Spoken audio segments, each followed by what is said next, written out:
नमस्कार। मैं doctor Hariom, retired principal scientist CCS HASR। आज हम गुल्ली डंडा अर्थात मंडूसी के बारे में बात करेंगे कि इसकी क्या क्या कमजोरियां हैं। क्योंकि अगर हमें दुश्मन को कंट्रोल करना है तो उसकी कमजोरियों को जानना बहुत ज़रूरी है। तो मैंने इस पर काफ़ी काम किया है, गुल्ली डंडा पर, इसकी बायोलॉजी और मैनेजमेंट पर। तो कुछ ऐसी बातें हैं जिनको जानना जरूरी है किसान के लिए, और वैज्ञानिकों के लिए भी। मैं कुछ इसमें नई बातें बताऊंगा तो जिससे हम इसका प्रबंधन अच्छी तरह से कर सकते हैं। देखिए, सबसे पहली बात तो ये है, हमें ये जानना है कि ये जमीन में रहता कहाँ है, इसका घर कहाँ है, ताकि हम इसके घर को नष्ट कर सकें। क्योंकि जब ये बीज हम गेहूं की कटाई करते हैं तो ये जमीन पर गिर जाता है, और बीच में धान का सीजन आता है। धान के सीजन में हम पडलिंग करते हैं, कद्दू करते हैं, धान लगाते हैं और उसमें लगातार पानी भी खड़ा रखते हैं। तो ये जो प्रैक्टिस है ये इसको प्रभावित कर सकती है। तो सबसे पहला प्रश्न आता है कि ये मिट्टी में इतनी क्रियाएं करने के बाद भी कहाँ ठहरता है, जाकर के कहाँ घर बनाता है। तो जो रिसर्च की स्टडीज हैं, जो अध्ययन हैं, उनमें पाया गया है कि ये इसका 50% तक जो बीज है वो ऊपर की 1 इंच लेयर में आ जाता है।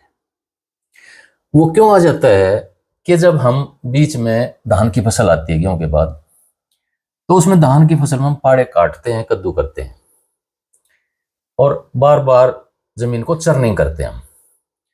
तो उसमें ये बीज छनने के प्रभाव से ऊपर की तरफ आता चला जाता है। और अगर हमारे खेत अनलेवल्ड हैं, यानी कि समतल नहीं हैं, ऊंचे नीचे हैं, तो उनमें ज्यादा पानी भरने की जरूरत पड़ती है। और जब हम उनमें पाड़े काटते हैं तो ये बीज छनने के प्रभाव से छन करके ऊपर आता चला जाता है। और जितने हम पाड़े बढ़ाते चले जाते हैं, यानी कि 2 से 3 बार और 4 बार जब बढ़ाते चले जाते हैं, तो उतना ही बीज ऊपर की सतह में ये आता चला जाता है। लेकिन अगर हमारा खेत समतल है तो उसमें हम कम पानी लगाते हैं। कम पानी लगाने की वजह से उसमें जो पाड़े काटते हैं तो उसकी मिट्टी है, उसकी गारा है, ऊपर से नीचे होती रहती है। तो जो समतल खेत है उसमें ये बीज ऊपर से नीचे चला जाता है काफी, और केवल 20% तक बीज ही ऊपर की 1 इंच की सतह में रहता है। जबकि जो असमतल खेत हैं, जिनमें पानी ज्यादा भरते हैं हम पाड़े काटते टाइम पे, उसमें 50% तक ये बीज ऊपर की 1 इंच लेयर में आ जाता है। अब दूसरा प्रश्न उठता है कि ये कितनी गहराई से निकल सकता है, ताकि इसको हम जान सकें और जहां से निकलता है इसका जो वातावरण होता है उसको हम डिस्टर्ब कर सकें। तो स्टडीज में पाया है कि ये जो मंडूसी का बीज है, गुल्ली डंडा का बीज है, ये अगर हम तापड़ में बिजाई करते हैं, खेत सख्त रहता है, ऊपर की सतह को नहीं छेड़ते हैं, तो आधा इंच लेयर से ऊपर की जो आधा इंच लेयर है उससे ही 80 से 90% बीज का जमा होता है। यदि हम खेत की तैयारी करके बोते हैं, जुताई करके बोते हैं, तो उसमें 1 इंच से 80 से 90% बीज का जमा होता है। बहुत कम बीज है जो इससे गहराई से निकल करके आता है। तो अब ये 2 बातें हुई कि इसका घर कहाँ है और ये कितनी गहराई से निकल करके आता है। तो इसमें एक तो बात ये बताई मैंने कि धान के सीजन में इसका कंट्रोल होता है, यानी कि इसको 1 इंच गहराई से नीचे उतार दें तो इसका जमाव कम हो जाएगा। उसके लिए खेत का समतल होना जरूरी है, ताकि ज्यादा पानी ना भरें और ऊपर की गारा नीचे चली जाए, और इसमें काफी हद तक जो बीज है वो नीचे की लेयर में चला जाएगा। दूसरा प्रश्न आता है कि ये ऊपर की 1 इंच तक ही गहराई से ही ज्यादातर बीज इसका जमता है। तो इसमें एक तो ये बताया कि जो तापड़ की बिजाई है, तापड़ की 2 मशीनें हैं जो बिजाई कर सकती हैं। एक तो 0 टिल मशीन है, दूसरा हैप्पी सीडर मशीन है, यानी कि ऊपर की लेयर को हमें छेड़ना ही नहीं है। तो उसमें इसका जमाव कम हो जाएगा, क्योंकि उसमें हवा का सर्कुलेशन और लाइट का जो इसको चाहिए, चीजें नमी वगैरह चाहिए, तो उसमें इसको उचित वातावरण नहीं मिल पाता है और तापड़ की बिजाई में ये अपने आप ही काफी हद तक कंट्रोल रहता है। अब तीसरा क्या कर सकते हैं हम इसमें? तीसरा ये कर सकते हैं कि जैसे हमें पता लग गया कि ऊपर की 1 इंच में इसका ज्यादा बीज रहता है, तो जब हम गेहूं की बिजाई करते हैं उस 1 इंच को अगर हम सुखा दें तो इसका जमाव काफी कम हो जाएगा, क्योंकि कम नमी में ये बीज नहीं जमता है। जो गेहूं का जमाव होता है वो लगभग 18 से 20% नमी में भी जमा हो जाता है उसका, लेकिन इतनी नमी में गोली डंडा के बीज का जमाव बहुत कम होता है। इसको जमने के लिए 25, 26 या 30% नमी चाहिए होती है, तो तभी ये जम पाता है। तो हमें क्या करना है इसमें?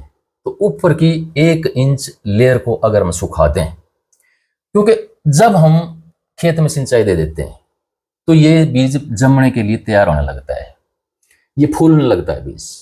और जब हम ऊपर की 1 इंच लेयर को अगर सुखा दें गेहूं की बिजाई से पहले या गेहूं की बिजाई के दौरान, तो इसको नमी नहीं मिल पाएगी और ये बीज फूल करके सूख जाएगा। और जब हम पानी भी लगाएंगे पहला गेहूं में तो इसका जमाव नहीं हो पाएगा, और जब गेहूं का जमाव होता है तो उसके साथ साथ तो जमाव हो ही नहीं पाएगा, इसमें काफी हद तक ये कम जमा हो जाएगा इसका। तो इसमें क्या कर सकते हैं हम, कैसे कर सकते हैं ऊपर की 1 इंच लेयर को? देखिए, ये एर्रो से संभव नहीं हो पाएगा। एर्रोइंग आप करते हैं या हल आप करते हैं तो उसमें अगर पहली किल्ले पर भी खोलते हैं तो एर्रो गहरी लग जाती है, और गहरी लगते ही बीज ऊपर का सारी जमीन में मिल जाता है और इसका जमाव और भी बढ़ जाता है। क्योंकि जमीन अगर हमने छोड़ दी है, अगर छेड़ दी हमने या उसको खोल दिया है तो ये कंट्रोल में नहीं आती है। तो इसके लिए क्या कर सकते हैं? इसके लिए ऊपर की 1 इंच लेयर को हमें सुखाना है, आधा से 1 इंच लेयर। इसके लिए एक तो आपके पास है रोटावेटर। बिजाई से पहले एक बार खेत को रोटावेटर कर दें और ज्यादा गहरा ना लगाएं, केवल 1 इंच तक की, यानी कि खुरचना है हमें। ऊपर की जो लेयर है, ऊपर की सतह है, उसको खुरचना है। उसमें कोई घास फूस होगा तो वो भी कंट्रोल हो जाएगा, और इस तरह से ये जो ऊपर की 1 इंच लेयर है ये खुरच जाएगी और ये सूख जाएगी। फिर दूसरा इसका क्या हो सकता है? दूसरा सुपर सीडर से, खाली सुपर सीडर, गेहूं की बिजाई नहीं करनी हमें, खाली सुपर सीडर से हमें ऊपर की 1 इंच से आधा इंच लेयर को पाड़ना है, और उसमें हम आसानी से एडजस्ट कर सकते हैं उसकी गहराई को, सुपर सीडर की। तो इसमें पहले हमें ऊपर की आधा से 1 इंच लेयर की जुताई करनी है और वो छोड़ देना है खेत। वो हमें 5-7 दिन के लिए छोड़ देना है, क्योंकि हमें ऊपर की जो सॉइल हमने खुरची है या उसकी जुताई करी है 1 इंच की, तो उसमें हवा निकल जाती है, गर्मी निकल जाती है, धूप निकल जाती है। तो उसमें जो बीज आता है, जो मंडूसी का क्या दूसरे खरपतवारों का जो भी बीज होता है, वो सूख जाता है उस दौरान। लेकिन नीचे नमी बनी रहती है, क्योंकि ऊपर हमने सॉइल की मल्च दे दी है। इसको मल्चिंग बोलते हैं, सॉइल की, मिट्टी की। ऊपर जो सूखी 1 इंच आपने पाड़ दी है और वो ऊपर सूख जाती है जो मिट्टी, तो वो सॉइल मल्च कहलाती है। इसके नीचे नमी नहीं जाती है 5-7 दिनों तक भी। तो उसके बाद जब ये ऊपर की सतह सूख जाती है तो उसके बाद हमें सीड ड्रिल से गेहूं की बिजाई करनी है। सीड ड्रिल से सारा बीज आपका नमी में जाएगा, इसमें आपका बहुत अच्छा जमाव होगा। क्या करते थे एक सिफारिश कि हम कहते थे कि गेहूं कम नमी में जुताई करनी चाहिए, तो उसमें हम जब इंतजार करते थे कि कब इसकी नमी कम होगी और गेहूं की हम जुताई करें, तो उसमें क्या हो जाता था कि इसमें गेहूं के लिए भी नमी कम पड़ जाती थी। मंडूसी तो कम जमती थी, लेकिन गेहूं के लिए भी इसमें जमाव की समस्या आने लगती थी। तो इसमें आपको गेहूं के जमाव में समस्या नहीं आएगी, क्योंकि जो बीज गिरेगा सीड ड्रिल से वो नीचे की गहराई में गिरेगा और वहां पर नमी की कमी नहीं होती है। अब अगला इसमें पॉइंट आता है कि इसकी खेत में वाइबिलिटी कितनी है, यानी कि कितने टाइम तक यह खेत में जिंदा रहता है। देखिए, हमारी स्टडीज ये कर रही है कि इसका बीज खेत में 10 महीने से ज्यादा जिंदा नहीं रहता है। यानी कि जितना बीज आपका जमीन में पड़ा है इस साल, वो अगले साल गेहूं में ही जम पाएगा। उसके बाद ये खेत में जिंदा नहीं रहेगा। यानी कि इस सीजन में गिरा हुआ बीज अगले सीजन तक ही जमेगा। इसका उदाहरण ये है कि जब आप खेत में बरसीम की फसल लेते हैं या इसका बीज नहीं बढ़ने देते हैं, जैसे सूरजमुखी वगैरह की फसल लेते हैं, उसका बीज नहीं बढ़ने देते हैं, मिट्टी में नहीं गिरने देते हैं, तो अगले साल जब बरसीम हम लेते हैं और बरसीम के बाद जब अगले साल फिर गेहूं लेते हैं तो उसमें मंडूसी का या गोली डंडा का प्रकोप नहीं आता है और किसानों को दवाई डालने की भी जरूरत नहीं होती है। लेकिन फिर भी मैंने देखा है कि कुछ किसानों के खेत में ये आ जाता है। तो मैंने क्या किया, उन किसानों के मैं घर गया और उनसे पूछा कि उसने कौन सा बीज बोया था गेहूं का। तो वो घर का बीज बोया था उन्होंने।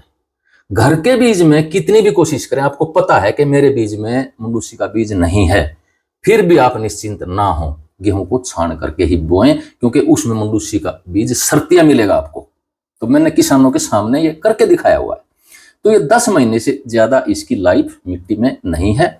कुछ साइंटिस्ट कहते हैं कि ये 4 से 5 साल तक जिंदा रहता है। एक बार अगर बीज मिट्टी में गिर जाता है तो ये 4 से 5 साल तक जिंदा रहता है और जमता रहता है। लेकिन मैं उन किसानों के लिए और वैज्ञानिकों के लिए एक एक्सपेरिमेंट बताता हूँ जो फरवरी में आप कर सकते हैं। आपको अंदाजा हो जाएगा कि इसकी जो लाइफ स्पैन है वो 10 महीने से ज्यादा नहीं है। देखिए, अब जो पिछले साल गेहूं की फसल थी उसमें अप्रैल के महीने में वो बीज जमीन में गिर जाता है, यानी कि जब गेहूं की कटाई होती है उस टाइम ये सारा बीज मंडूसी का मिट्टी में आ जाता है। अब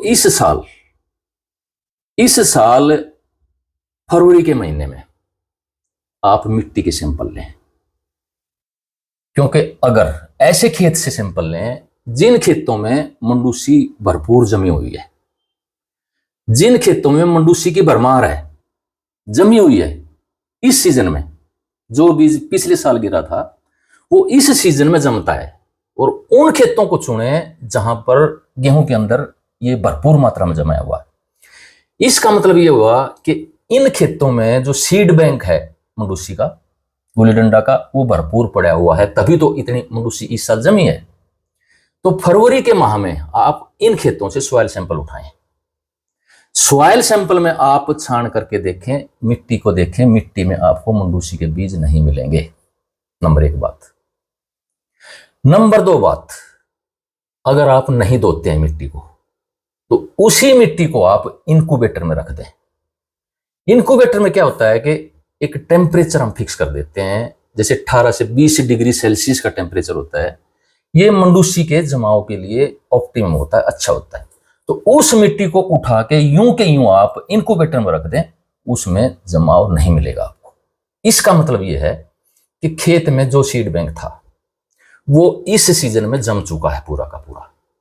अगर नहीं जमा है तो वो बीज खराब हो चुका है, उसकी डिके हो चुकी है, यानी कि अगले सीजन में वो हमें अवेलेबल नहीं रहेगा। यानी कि 10 महीने हुए इसके, अप्रैल से फरवरी तक के। अप्रैल में ये बीज जमीन में गिरा था, फरवरी में आपने सैंपल उठाए हैं, 10 महीने हो गए हैं, यानी कि 10 महीने के बाद आपको मिट्टी में इसका बीज नहीं मिलेगा। इसका सीधा मतलब यह है कि 1 साल तक ही अगली फसल में ही जमेगा, उससे अगली फसल में नहीं जमेगा। यही एग्जाम्पल मैंने आपको बरसीम का बताया। अब अगला, ये तो था इसका वायबिलिटी का। अब विगर इसका कि बीज में कितनी ताकत बनी रहती है। जब बीज खेत में गिर जाता है तो उसमें बीच में दाहन का सीजन आ जाता है आपका। उसमें जमीन में कई तरह की फोर्सेज होती हैं, कई तरह की ताकत होती है। कहीं नमी होती है, कहीं तापमान होता है, कहीं एलिलो केमिकल होते हैं, एलिलो रसायन होते हैं, कई तरह केमिकल रिएक्शंस होती हैं। तो ये बीज पड़ा जमीन में इसका विगर घट जाता है, घटता रहता है। तो इसमें क्या स्टडीज बताती हैं हमारी कि जो बीज मैंने 1 साल के बाद जमीन से निकाला, या मैंने तो उसको पोटली में बांध करके दबा दिया था खेत में, उसको भी और जमीन से भी जो बीज निकाल करके अगले साल जब उसका जमाव देखा मैंने, और एक उस बीज का भी साथ में जमाव देखा जो लैब में ला करके हमने रख दिया था। जैसे किसान के गेहूं में ताजा बीज पड़ा रहता है, उस तरह का समझो आप। तो जो ताजा बीज था उसके जमाव में और जो खेत से निकाल करके हम बीज लाए थे उसके जमाव में कितना फर्क था। देखिए, उसका जो वेट था बीज का हेल्दी बीज के तुलना में 14% कम हो गया था, और उसका जो जमाव था वो 23% कम हो गया था। उसका जो प्लूमूल की लेंथ थी, प्लूमूल होता है जैसे जब जमता है बीज शुरू में, तो उसमें एक रूट वाला हिस्सा निकलता है, एक ऊपर वाला जो ऊपर पौधा बनता है वो हिस्सा निकलता है। ऊपर वाले को प्लूमूल कहते हैं और नीचे वाले को, जिससे जड़ बनती है, उसको रेडिकल बोलते हैं। तो जो प्लूमूल था उन बीजों का जो खेत से ले गई थी, 38% प्लूमूल की लंबाई कम थी, और जो रेडिकल था उसकी 8% लंबाई कम थी। यानी कि इससे क्लियर होता है कि जो बीज आपका खेत में पड़ा है वो बीज उसकी ताकत घटती चली जाती है, तो उसको जो है लगातार उसमें जो जमाव है, उसका वेट है, उसका विगर है, वो घट जाता है। अगली बात इसकी डोरमेंसी की आती है कि इसमें सुसुप्त अवस्था कितनी लंबी चलती है, क्योंकि अगर खेत में पड़ा है, अगर इसको नष्ट होना है तो इसकी डोरमेंसी भी टूटनी चाहिए वहां पर जल्दी से जल्दी। लेकिन जो लैब में बीज हमने ला करके रख दिया है, या गेहूं में, किसान के गेहूं में पड़ा हुआ है, उसकी डोरमेंसी या लैब के बीज की डोरमेंसी साल तक भी नहीं टूटती है। अगले साल भी ऐसे एक्सपेरिमेंट है, लिटरेचर है, वो डोरमेंसी मिलती है उस टाइम भी। लेकिन मैंने क्या किया, मैंने किसानों के खेतों से मिट्टी के सैंपल उठाए। एक तो 17 अप्रैल को उठाए जब गेहूं की कटाई हुई, वो बीज उसी टाइम बालों से, जो मंडूसी की, गुली डंडा की बालें थी, उनमें से इकट्ठा किया। उसके बाद 17 अप्रैल के बाद मैंने 30 अप्रैल को 13 दिन के बाद मिट्टी से सैंपल उठाए, किसानों के कई जगह से मिट्टी के सैंपल उठाए, उनमें से मंडूसी का बीज निकाला। उसके बाद 15 मई को मिट्टी के सैंपल उठाए, उनमें से बीज निकाला। उसके बाद 30 मई को सैंपल उठाए मिट्टी के, यानी कि लगभग 15-15 दिन के बाद मिट्टी के सैंपल उठाए, और उनमें से जो मंडूसी का बीज निकाला मैंने, उनका जमाव करके देखा फिर इनक्यूबेटर में उचित तापमान दे करके। तो उसमें क्या पाया कि जो 17 अप्रैल को जो बीज मैंने उठाई थी उसमें 94% सुसुप्त अवस्था थी, डोरमेंसी थी। जो बीज 30 अप्रैल को उठाए वो मिट्टी में से उठाए, जो 17 अप्रैल को उठाए थे वो बालियों में से उठाए थे, उनमें 94% डोरमेंसी मिली, सुसुप्त अवस्था मिली। और जो बीज फिर 30 अप्रैल को मैंने मिट्टी से उठाई थी, क्योंकि गेहूं तो कट चुकी थी उन खेतों में से, तो 30 अप्रैल को मैंने जो सैंपल उठाए उनमें 63% डोरमेंसी थी, सुसुप्त अवस्था थी 63%।